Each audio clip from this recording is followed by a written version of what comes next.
And the reason that's really fundamental to understand is that for every pleasure, we pay a neurophysiological price, right? It's not for free. And the bigger the pleasure, the bigger the price we pay.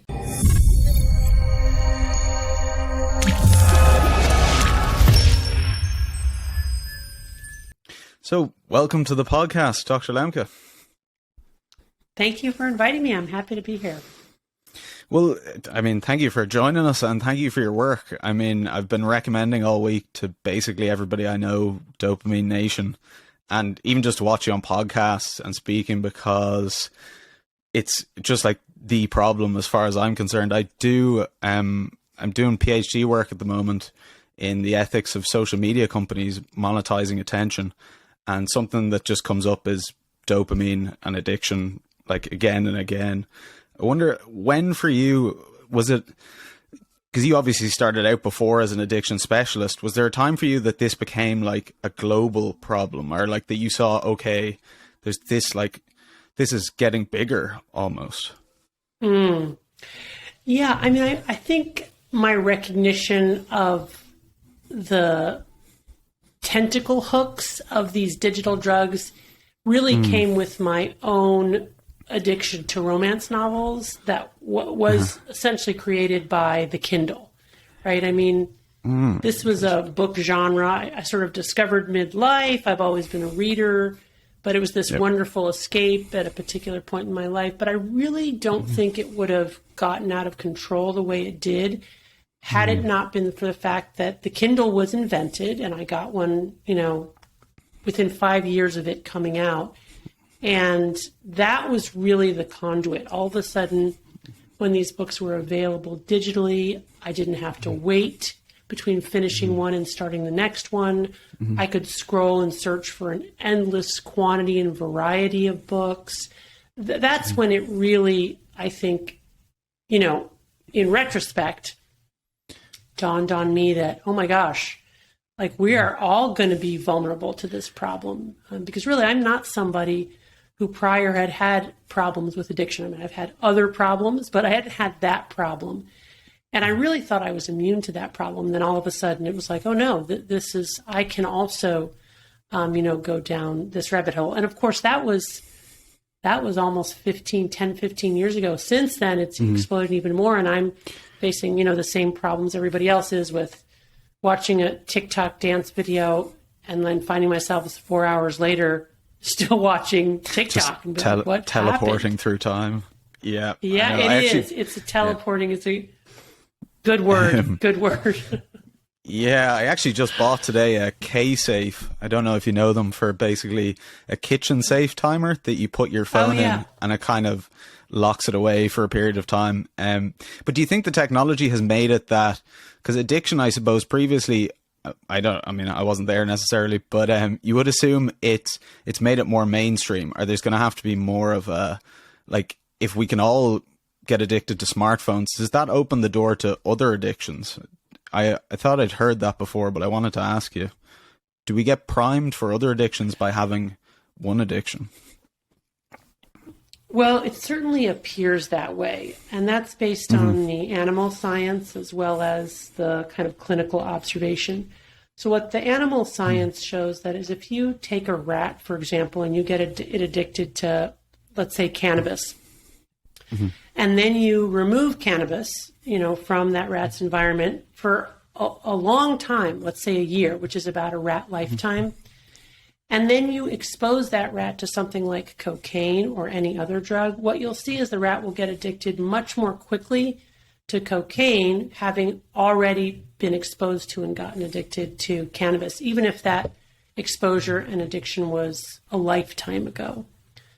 That all suggests that addiction, to any drug fundamentally changes the brain and kind of kindles us or primes us for future addiction. So, and of course we see this clinically all the time, like people in recovery from alcohol addiction, they haven't had a drink for 10 years, they go to their doctor for low back pain, they get a prescription for an opioid, and within a week they're addicted to opioids. Like there's something about, and of course alcohol is mediated through our endogenous opioid system, so there's a lot of correlation between alcohol addiction and opioid addiction. So there's something that happens that kind of drops us back into it potentially very quickly. Whether or not that's true for these digital drugs, I mean, I don't know, but I think we could certainly suspect that that's the case. Yeah, it seems like the research isn't there in a lot of cases, but that's kind of the intuition, particularly with kids and stuff as well. I know that's kind of like a big area of focus, particularly in the social media literature, is trying to figure out, you know, the effects of these technologies on people who are developing at a young age and how it kind of shapes their, I suppose, dopamine and salience and kind of their personality, I suppose, as it goes on. But yeah, that's probably a different topic, just not to jump off there, but... No. I mean, I think those are related, right? Like, I mean, if you, it's very clear, and we have science on this, that if you practice the piano every day for half an hour from age of 5 to the age of 20, like your brain is going to be different from somebody who hasn't done that. So the question is that what aspect of this is just simply adaptation to the modern world and learning, right? And what piece of this for young people's minds is just sort of, you know, simple learning and adaptation and potentially normal and good. And what piece of it is this piece that's really hooked into this like dopamine reward seeking, which is, you know, ultimately really not good if we're looking for dopamine for its own sake, not as a vehicle for learning or some other adaptive behavior. Yeah, it's kind of a cheap substitute. And especially, I suppose, you pointed out in the book, when it's mixed with kind of gamification and these social impulses, and that's what kind of ropes people in a lot, particularly with social media for kids, is that, you know, all your friends are on it, your social status is on it, there's endless games. So it's kind of a whole, you know, sticky web. But not so much to focus on the problem, but more the solution. I think, you know, what you talk about with like the pain pleasure balance, I wondered if you could give people a little bit of that, just because I think that should be written everywhere now. It should just be like, it for people to understand that might give them a shot in, you know, this complex environment. Yeah, kind of aha moment, right? Like if we understood what was actually happening in our brains, it's a filter through which to observe our own experiences and then actually have agency and take action. That's my hope, exactly. So basically the bottom line is that pain and pleasure are processed in the same parts of the brain. That's a new discovery in neuroscience and very interesting, right? Kind of paradoxical in and of itself. And pain and pleasure work like opposite sides of a balance. Imagine that there's a beam on a central fulcrum. And the way that pain and pleasure are processed is that when we experience pleasure, our balance tips one way, and when we experience pain, it tips the opposite way.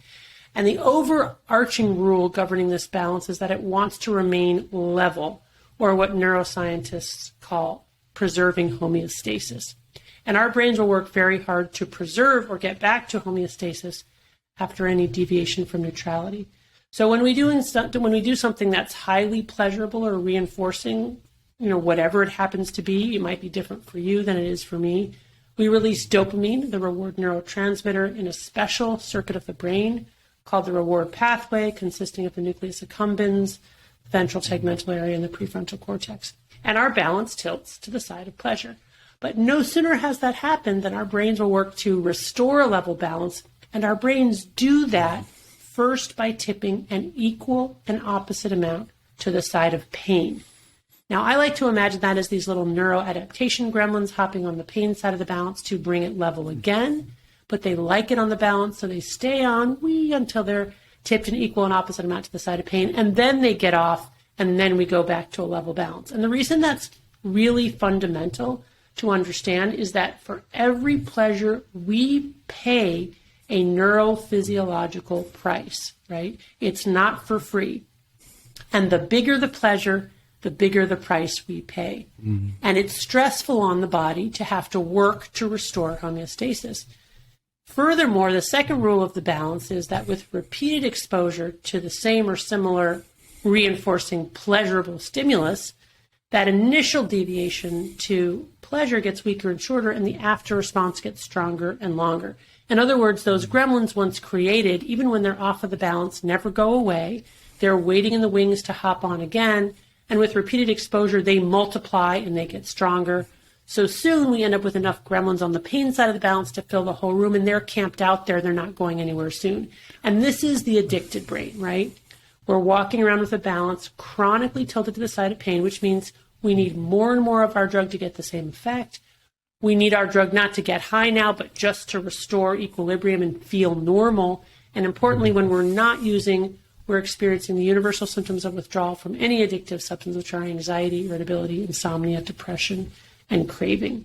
So when people understand that, they're able actually to mindfully observe how when they're watching one YouTube video after another, it starts to lose its appeal, right? These are the gremlins accumulating on the pain side of the balance. And yet we can't stop ourselves. Why not? Because if we were to stop ourselves, that balance would slam to the side of pain and we would experience dopamine free fall, which is incredibly uncomfortable and which nobody wants. Hence the impulse and the urge to click on the next video and the next video and the next video in order to, try to maintain some semblance of equilibrium. But it's a losing battle. The more we press on the pleasure side, the more those gremlins accumulate on the pain side. And eventually, again, we just end up having to either, watch YouTube videos to death or somehow give up and then go into this dopamine deficit state. And again, if we repeat that day after day, we just end up looking like we're clinically depressed, right? Because we've changed our hedonic set point. And how much, because there's such a proliferation of kind of anxiety and depression and mental health symptoms in young people with perfectly normal lives that don't seem to be experiencing, anything else that's going on that would be extreme. And there was something I wanted to ask about as well, which is the kind of, trauma, which is a big topic, but that I think could be kind of a smokescreen for these other issues. If you were a young person and had, were addicted to video games or pornography or whatever it is, and that kind of, you end up in that painful pleasure pain state, that could so easily be mistaken, and in your experience, do you think there's a lot of people that are there? Is that, a common affliction? Yeah, so I think the really important point here is that addiction is its own primary progressive disease. People are always looking for the reason why they're addicted, and there are many different doorways into addiction, and certainly trauma can be one of them, but you can have the perfect life and still get addicted because it's the physiology that's driving the compulsive overuse that traps us in that place where we're getting sucked into that black hole and we can't get out again. I also think that there's some potential danger here in always looking for a reason for why we're addicted instead of just acknowledging that addiction is its own disease, that sometimes then people will go searching for trauma, even when trauma doesn't exist.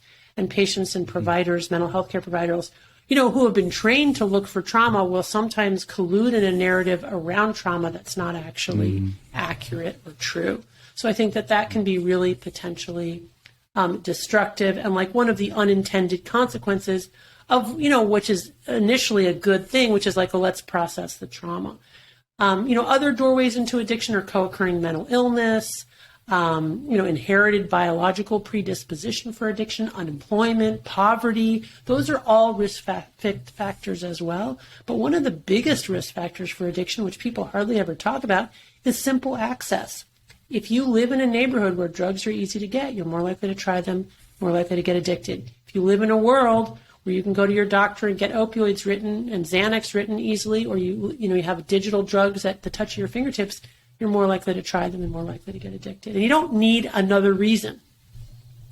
Yeah, exactly. And that it's so accessible through the technology, but also that we have kind of maybe the time to do it now also, and the space to actually get addicted to it. I thought there was some really fantastic, I saw in one of your recent interviews with Rangan Chatterley, Dr. Rangan, talking about the philosophy of your work behind it that I found so interesting in terms of you mentioned Aldous Huxley in the book, and he talks about how a society based on happiness is necessarily going to become addicted because life is pain and suffering. And so, how do you endure is it just you just have to kind of, for a person maybe who's getting off the pleasure wheel and trying to face into the the deficit. How would you encourage them to do that, I suppose, because it's quite a big change if you've been there for a while? Yeah. Well, I mean, I think that the first is to sort of like start with sort of a collective empathy for all of us, that we're living in this drugified world, that almost everything has become drugified, from human connection to eating food to socializing to our work has become drugified. So, you know, we live in this consumerist, compulsive, you know, overconsumptive kind of a world, where in order to really be free in a world like this, we have to actually step back from it and insulate ourselves from all of the forces that are conspiring to get us addicted. And then we have to, with intention, you know, anticipate all of these titillations, and then actually create barriers between ourselves and these constantly, you know, these constant invitations and temptations. And also reconceptualize pain, right? Like, instead of seeing pain as the enemy, begin to see certain types of pain as our friend, and to even invite certain types of pain into our lives.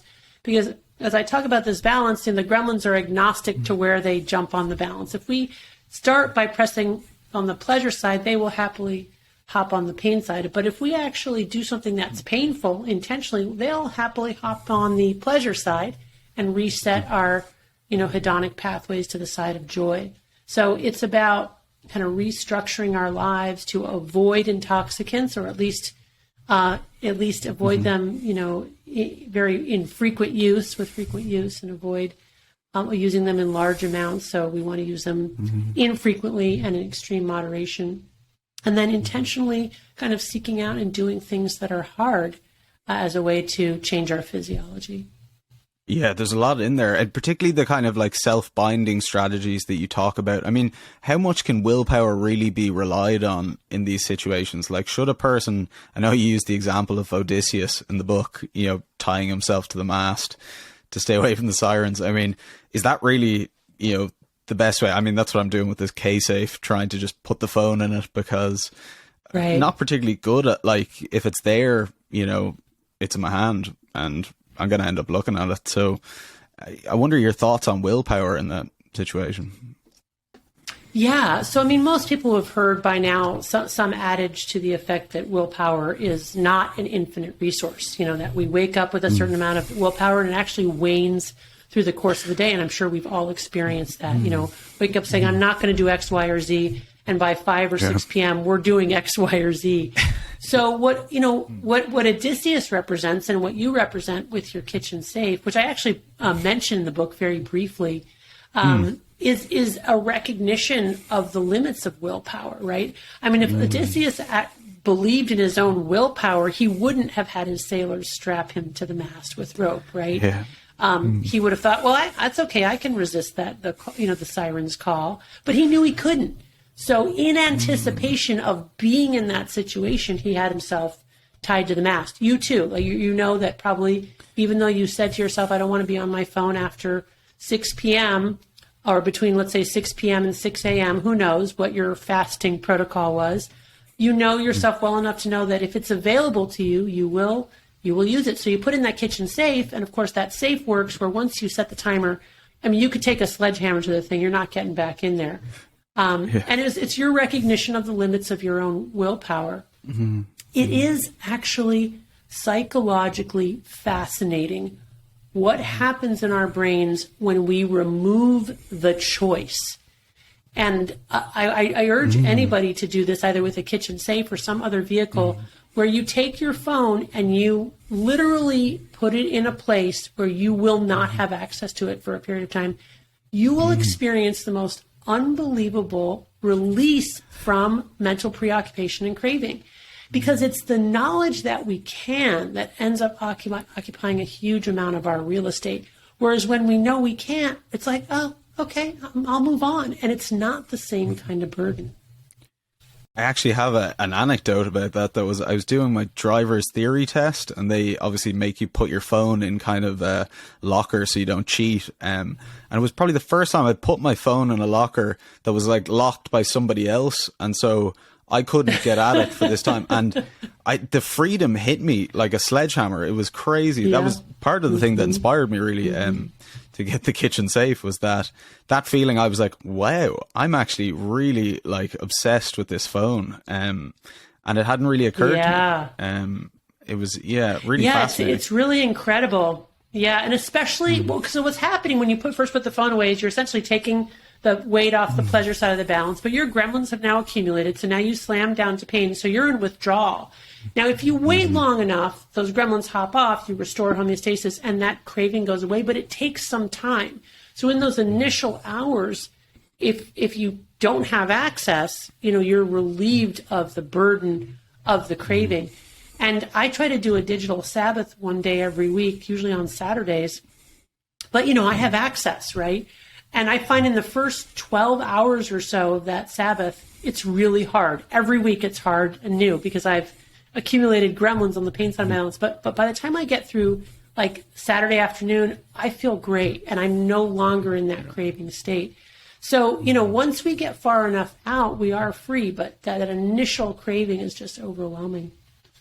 Something I really like about your advice there is the kind of the realism of it. It's not like idealistic where it's like, oh, we'll be okay, or there'll be, you can do a little bit of this or do it. It's almost like, no, we actually have to, put these things in place because it seems to require a lifestyle change. I know you talk about a new asceticism. I wonder if you could kind of, explain that a little bit for people. Yeah. So, asceticism is this idea of intentionally doing things that are painful. Like ascetics throughout history are typically religious prophets of one sort or another. In the Middle Ages, they wore like these hair shirts. Martin Luther supposedly flagellated himself. There are the Sufis. So there's lots of examples of asceticism in religious practice. And that was always, as a form of worship. But I feel like our age requires a new kind of asceticism where we intentionally create these barriers between ourselves and these pleasures and do things that are actually intentionally physically painful or hard, things like exercise, ice cold water baths, or other ascetic practices. Sometimes an ascetic practice in this day and age can just be unplugging for a while and sitting in silence.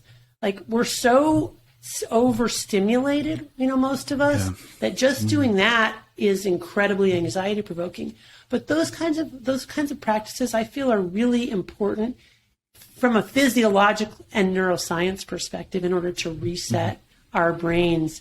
And so that's the kind of thing that I'm promoting. If you do it in the service of some kind of higher meaning or purpose, even better. Like if you do it in the service of, let's say, saving the environment because we're not constantly consuming, we're consuming less, then that can also then have a deeper meaning. But I feel like we've sort of integrated this false worship of these digital drugs. And it feels like transcendence, but it's really a kind of a false god. Yeah, definitely is a false, and seems to be, that they're multiplying rapidly. I've kind of worked in some like crypto Web3 stuff, and there's just new things every day. Like there's no end to the amount of gadgets that are going to be made to capture our attention and keep us as kind of slaves in that sense. So I'm a big proponent of the voluntary suffering.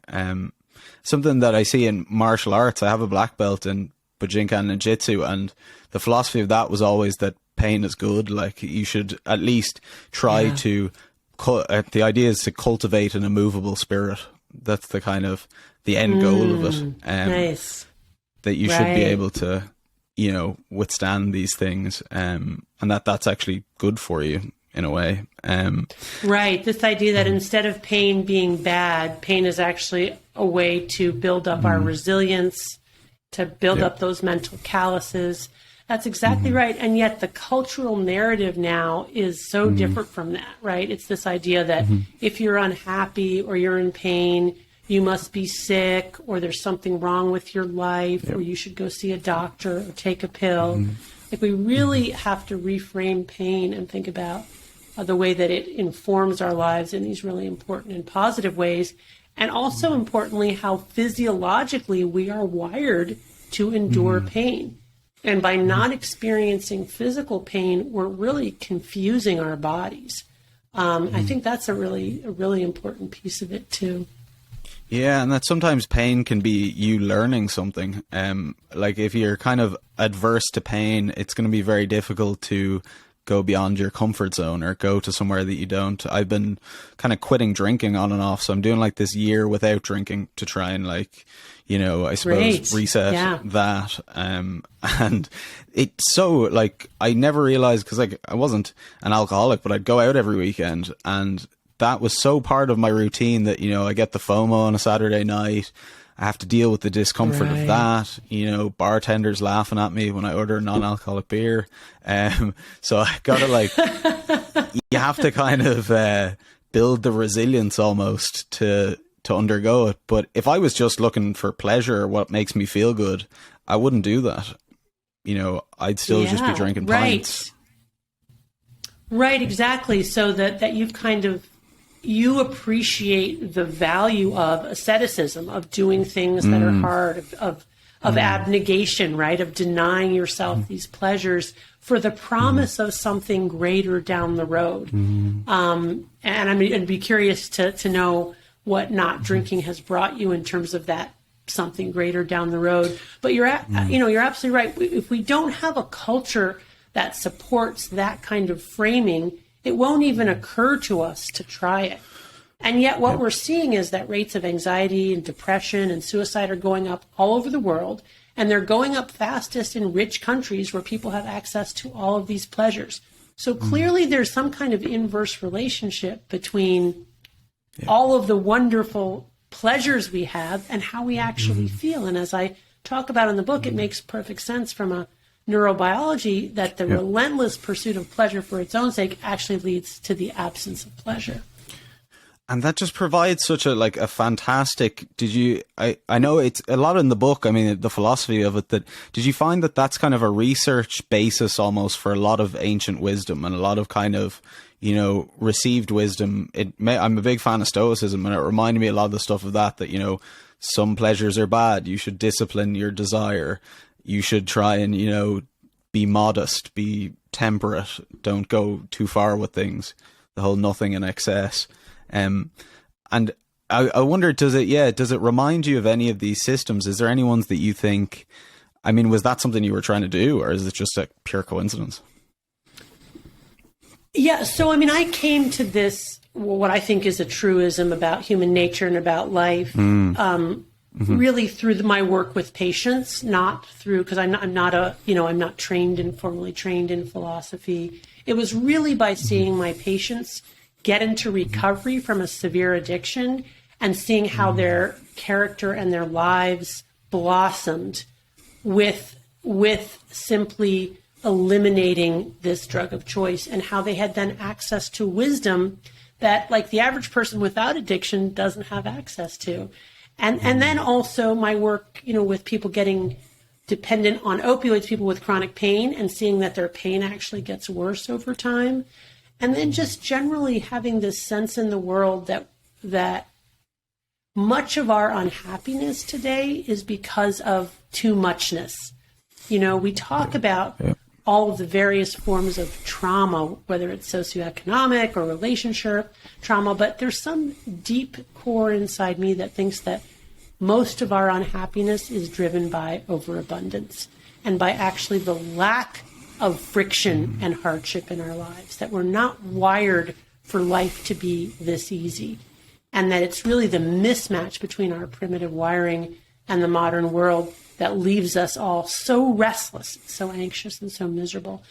But you're absolutely right. Those types of messages can be found in almost every major religious tradition. If you look back at the ancient Greeks, it's not just the Stoics, it's ironically the Epicureans. So we think of the Epicureans as, you know, the Epicureans, we conceptualize them as like the hedonists. But if you actually read Epicurus, he's all about temperance, right? He's all 100%. About moderation. He's all about certain types of pleasures being pleasures that you should always avoid, right? Because they're the types of pleasures that never bring you round to the kind of pleasure that we all really need and want. Yeah, exactly on that. I was actually reading quite recently a bit about that in terms of they're just enjoying the pleasure of existing in the moment, like getting past the discomfort of kind of your normal life and learning to kind of enjoy it without needing to escape into the future or the past or any other kind of imaginary things. Yeah, right. And so, when I first heard this concept, sort of, and like this is Buddhism is rich with this, try to be present in the moment. I was in college and I kept thinking that I was doing it wrong because I thought if only I could be fully present in the moment, I would like feel this oneness and nirvana and this happiness. And I'm like, I don't feel that. So I'm not doing it right. Anyway, it took me into my 40s to realize, no, when we're truly present in the moment, that means we're like unhappy. That being present is like, it's like going, wow. This is all there is. Like, really? I have to sit with this this feeling? Like, this is ew. And then not letting ourselves distract ourselves from that moment. That's, I think, really the key. Because otherwise, when you hear this kind of like be present in the moment, I know I reacted to this by like, oh, if I could only do that. It's also kind of like the love yourself, be present in the moment. Like, I must not be able to do those things. But the truth is, when we're really present in the moment, we're acknowledging that our immediate presence is kind of lacking, right? We're perpetually dissatisfied. Yeah, we're not adding on. And then when we anything really realize, sorry, I interrupt you. When we really realize that, paradoxically, there's a release from that, right? We kind of transcend that feeling. Yeah, and it would require, I mean, the technology and everything just seems to take us so far away from that. It's always kind of geared towards the dramatic and the fantastic. And I know something you said that stuck out to me so much. I don't know if it was in the book or if it was in one of your interviews, but that with all addicts, there's a desire for a super normal life. And I know in myself, as a millennial, I was stricken with that curse big time. That we just, I don't know, the Disney version of life has been so appealing. So, I think a lot of people are struggling with that. And, we need thinkers like yourself, who can come along and say, look, there's another way. And that's what I really appreciated about it. Yeah, well, thank you for that. Yeah, because I think that's right. This idea that, that people with addiction have to really, once they get into recovery, have to really settle with, which is like, wow, when I was using, there was a heck of a lot of drama in my life, which on the one hand, I hated, but on the other hand, it certainly made life exciting, right? And it, like getting out of one problem or another, at least gave me some sense of reason and purpose, even though it was horrific, right? And then they get into recovery and it's like, wow, each day is kind of like the day that came before. And it's, and so then what do you do with that? In a way, it's so great not to be embroiled in the trauma. But on the other hand, it's like, well, what? Then you're really confronted with the deep questions like, well, what is my purpose? And why do I get up every morning and go to school or go to work? Like, what does it all mean? And those are the questions that we need to grapple with, right? And those are legit questions. And, we got to try to find the answers in our own lives, in other people's lives, but we can't just keep running away.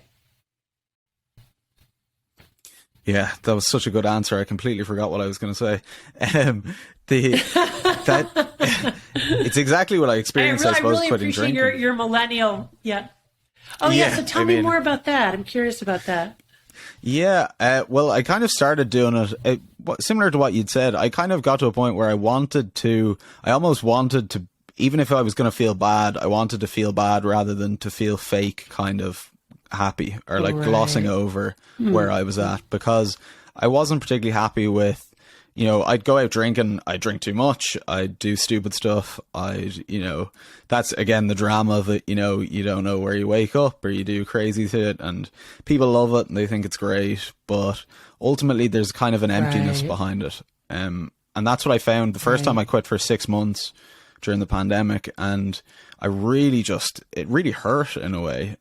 Saturday night, felt really bad, and I really kind of had to come face to face with that feeling of, why do I feel so bad about this? What have I been avoiding for about 13 years while hiding in this pressure? And thankfully now, I mean, that's still, I'm not completely comfortable with it, to be honest. I still struggle with it socially, but I have found more of a peace in my life day to day because, as you said, I mean, a bit more boring, but kind of an even keel, which is what I wanted, I suppose. Yeah. Well, good for you for, having the courage to try to walk a different path. I do think the pandemic was great for that for a lot of people too, because all of a sudden, you couldn't get together socially. So it was like, thank goodness in a way. Yeah. That's one crazy of the silver side linings effect for sure. Yeah. But many of my patients talked about how it was so much easier to get into recovery and stay in recovery during sheltering in place, because it wasn't the constant stimulation and temptation. So I think that's right. And then, then you're left with kind of like this sort of humdrum, like, okay, well, what now? But, you have your faculties, right? I mean, you can now, I mean, you're having, Mayan, you're having like a lot of your own interesting ideas, right? And you can sort of keep your ideas can keep you company, right? That's not bad. I mean, podcasting, pretty good substitute for partying, I have to say. It works. It does the job. Which actually kind of ties into the desire for non-being, which was another thing about addiction that you were saying, which is the kind of the obliteration of the self-consciousness, which is something I really struggled with. Like, I always had this crazy inner monologue, like just so much thinking, probably from the hangovers and from, the other stuff. So that was kind of finding healthy ways for non-being. I wonder if there's any ways that you could recommend for people, or that you think are, or is that something that you do? Yeah, right. Well, first of all, let me just say, I also just want to normalize that constant inner monologue. I think, when we subjectively experience that, we can like, just feel like, oh God, why won't my brain shut up? But you know what? Everybody has that. Pretty much everybody has that. And maybe your hangovers made it worse, but that's being human. The brain is an organ that never stops, just like our heart never stops beating. So of course, those constant ruminations, like it's nice to get a break from that. And we get a break when we're sleeping, but so then you have insomnia, you don't sleep well. So this, addiction is oftentimes driven by this desire for escape. But we can find that escape in other much healthier and more adaptive ways. And what I recommend in the book, and what I believe works, is instead of trying to run away, by distracting ourselves with YouTube or video games or alcohol or cannabis or whatever it is, we instead turn and immerse ourselves deeply. And for example, I get that from my work. So seeing patients, like I don't even exist when I'm seeing patients. I'm so immersed in their lives, right? But like this podcast is an example, right? You and I are really focused on each other and the ideas that we're both interested, that we're talking about. And that's nice, right? Because it's not as if we're having a fake conversation about something that we don't really care about, which is burdensome. You and I are having a conversation, presumably, about something that we both are interested in and really care and think a lot about anyway, right? And that's where psychotherapy can be a wonderful release, because people get to finally talk about like all of the ruminations that pop up in their heads that they don't normally get to talk about in their everyday lives. So the trick is finding a way to talk about that in your everyday life, right? Like developing and cultivating intimate friendships where you can tell people the crazy stuff that comes up in your head and know you're not going to be judged or spurned, right? That instead there will be this comfortable, trusting exchange that fosters deep intimacy, that releases dopamine, so then you have a healthy source of dopamine. Again, I think pressing on the pain side is a nice way also, kind of an immersive entry into our bodies, right? If you're doing hard exercise or getting in an ice cold water bath, you're, trust me, not thinking about anything else but like the pain in that moment, right? So these kinds of immersive strategies, sometimes people talk about flow, getting into that immersive state. Flow was exactly the word I was thinking about. I mean, I used to get in a flow state in the pub, drinking pints, and then replacing it with other kind of, like the podcast, like martial arts, like, running, conversations. And I kind of realized as well that the big attraction of the drinking and going out and stuff was the conversations for me with people. Like that was a big meaning making thing. I mean, and sometimes you have to stay up till 4 to have those conversations, but bringing that into my life in other ways allowed me to do it without the negative consequences. Right. And what I often talk to about patients is part of why psychotherapy works is also part of why podcasts work, because we come to this interaction with clearly defined roles, and the interaction is bounded, and so therefore it's safe, right? We kind of know, you know your role, I know my role. We know kind of the boundaries of discretion and confidentiality. And what happens in social situations is that there are no rules. And that's in fact very anxiety provoking. So part of what people do is get intoxicated so they can tolerate the anxiety of that unbounded interaction so they can have an interaction. But really, if there are ways we could bind those interactions so that we could get to that deeper conversational connection piece without having to be intoxicated, it's better. Yeah, and it's in a way that it's more genuine also, I think, that the type of conversation that you have sometimes is a bit, you know, it might feel good, but then the next day you might wake up and think, what was I even talking about? Why did I say all of those things? That was absolute nonsense. Right. Right. Well, at least you have the insight to realize it day 2. Some people don't even, but yeah, like that's, and what happens with intoxicants and with things that release a lot of dopamine is that they make us feel smarter, more creative, more interesting, you know, when in fact we're going blah, blah, blah, blah, blah. But it's that weird disconnect, worse. You know, between, between what we're actually doing and what we feel like we're doing. For example, I'll have a lot of patients come in and say to me, well, cannabis makes me more creative. I'll say, okay, what have you actually created as a result of cannabis? 0. You know, the creation is not there. The feeling of being creative is not there.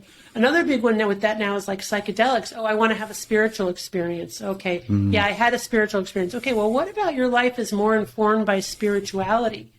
Like, because if your life didn't get informed by the spiritual experience, was it really a spiritual experience, or was it just a feeling of having a spiritual experience? Yeah, that was something I found with psychedelics, because I know a lot of people think, yeah, this is going to be a treatment for the soul and a kind of transformation, but you can have a transcendental experience and then just go back to your job in hospitality and, you know, it's just the same thing. Nothing really like, you know, you met God, but it's... And that's what, nothing happens. And that's what happens to most people, you know, in my experience, that it's the feeling of some kind of transformation, but it doesn't actually translate into a changed life or changed behavior. And frankly, without the behaviors, you know, what really happened? I don't know. I'm skeptical.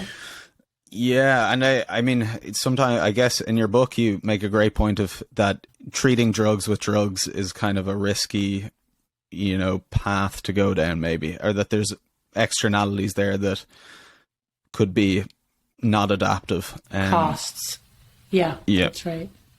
Absolutely. And I wonder if we could give, I suppose, for people that are listening, some kind of actionable steps, I suppose. You talk about the 30-day fast. You know, what's the procedure if somebody says, I think I'm unhealthily, you know, my relationship to this object of desire isn't good. I need to do something about it.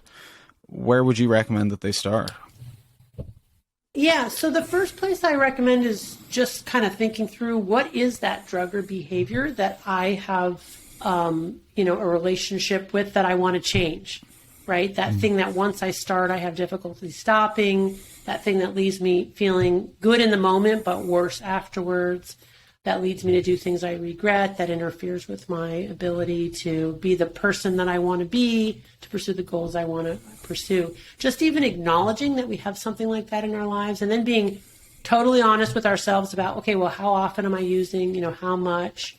And preferably sharing that with another human being, I think is important, because it's only till we tell somebody else that it really becomes real. But, you know, until we do that, we can be in this state of denial about it. So, and then I have this dopamine acronym in the book, but I suggest, well, what people to kind of reflect on, well, what is my objective for doing that? Like, what is the thing that I like about it? For you, for alcohol, it might have been that you got to have these conversations with people. Well, then you could say, well, then the other points, well, what are the problems with it? Well, the problems were maybe they weren't the deepest conversations, or they weren't conversations that lasted to any meaningful intimacy, that continued beyond the intoxicated state. So I think just honest reflection about sort of what we're using and why it's problematic, and yet why we keep doing it anyway. And then really, I recommend a behavior, which is to abstain from that drug or behavior for 30 days. Why 30 days? Because that's usually an amount of time that people can wrap their head around. And it's also usually on average the amount of time it takes to reset reward pathways so that people stop, they get out of this cycle of craving, and they're able to enjoy other more modest rewards. So, for example, people who are addicted to pornography and compulsive masturbation, that would include something like no pornography and no orgasms with yourself or others for a month. For people addicted to certain types of food, that might be something like no sugar for a month. People addicted to cannabis, no cannabis for a month, no alcohol for a month. For me, it was romance novels, no romance novels for a month. I had to get rid of my Kindle. So then you have to put those self-binding strategies in place also to make it more possible. Yeah. We also have medications now that can help people, put the pause button between desire and consumption. Things like opioid receptor blockers, which help people decrease alcohol cravings. But it's a lot of things like just behavioral stuff, getting the drug out of the house, maybe not socializing with the people who use, using time as a barrier, which is just like the 30 days as a form of chronological self-blinding, stuff like that. And then if people are able to do it after that, kind of like doing an honest assessment, do I feel better? What's worse? And then what do I want to do going forward? That's really the key also. Once you reset reward pathways, it's not like you're done. Then really the work begins of okay, am I going to reintegrate this into my life? Most people want to go back to using, but they want to use differently. They want to use less. They only want to use in this situation, not that situation. They don't want to use as often, and what have you. Yeah, and kind of reevaluate after in light of things. And also, I suppose, as you pointed out, those big questions of who am I? What am I going to do? Who do I want to be? For me, that was really the key question. I think, who do I want to be? Because I wanted to be like Charles Bukowski or like Hunter S. Thompson or something for a while, and it turned out that was a very bad idea. And when I kind of changed that and decided I wanted to be a different kind of person, that kind of gave me the impetus to make those changes. It took away. Yeah. So something I recommend a lot, I suppose, for myself and others is, to think about who you want to be, the type of person that the future self is going to be, sets the parameters for now. So it's an important topic. Yeah, I love it because really it is. And let me just say, you can't really make those decisions of who you want to be when you're chasing dopamine and caught in the addiction cycle. Because what happens is then our nucleus accumbens and our reward pathways, our dopamine releasing centers, are not properly connected to the prefrontal cortex. And our prefrontal cortex is the part of our brain that allows us to make plans for the future and delay gratification. So you really have to wait until you have that clear sensorium and you've reconnected your prefrontal cortex to your reward pathways to be able to say with any kind of, informed, accurate data, what it is you want to be doing with your future self. But then I think you're absolutely right. That kind of longer narrative of looking at yourself through time and saying, okay, do I really want to spend 6 hours a day playing video games? Like how many hours of video games is that in a month or in a year or in 10 years? Will I have spent, half of my waking hours playing video games? Is that really, the legacy that I want to leave? And when I think about or talk about legacy, I'm not talking about aspiring to be either Mother Teresa or Mark Zuckerberg, not to say that those are, polar opposites, but it's not about, it's not about that. It's really just like, hey, how is any of us going to find meaning and purpose so that in the time that we have, we can look back with not as many regrets and feel like a little bit like, okay, I did a little good thing there. Yeah, a life that you can be proud of. And for me, it definitely involved giving up those crutches that were getting in the way of that. It's so interesting what you're saying there. Just self-awareness, I think, for me was very much it was limiting it. And so I had to kind of take a step away from that lifestyle, which had been great for me at certain points and introduced me to people and, you know, had a lot of fun. But it was getting in the way of this next kind of development of what was going on. And, you know.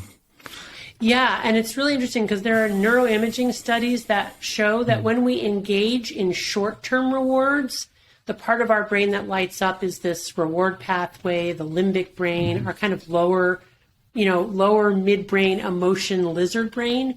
Whereas when we're engaging in activities that have to do with delayed gratification or future rewards, the part of our brain that lights up is the prefrontal cortex or our higher gray matter areas.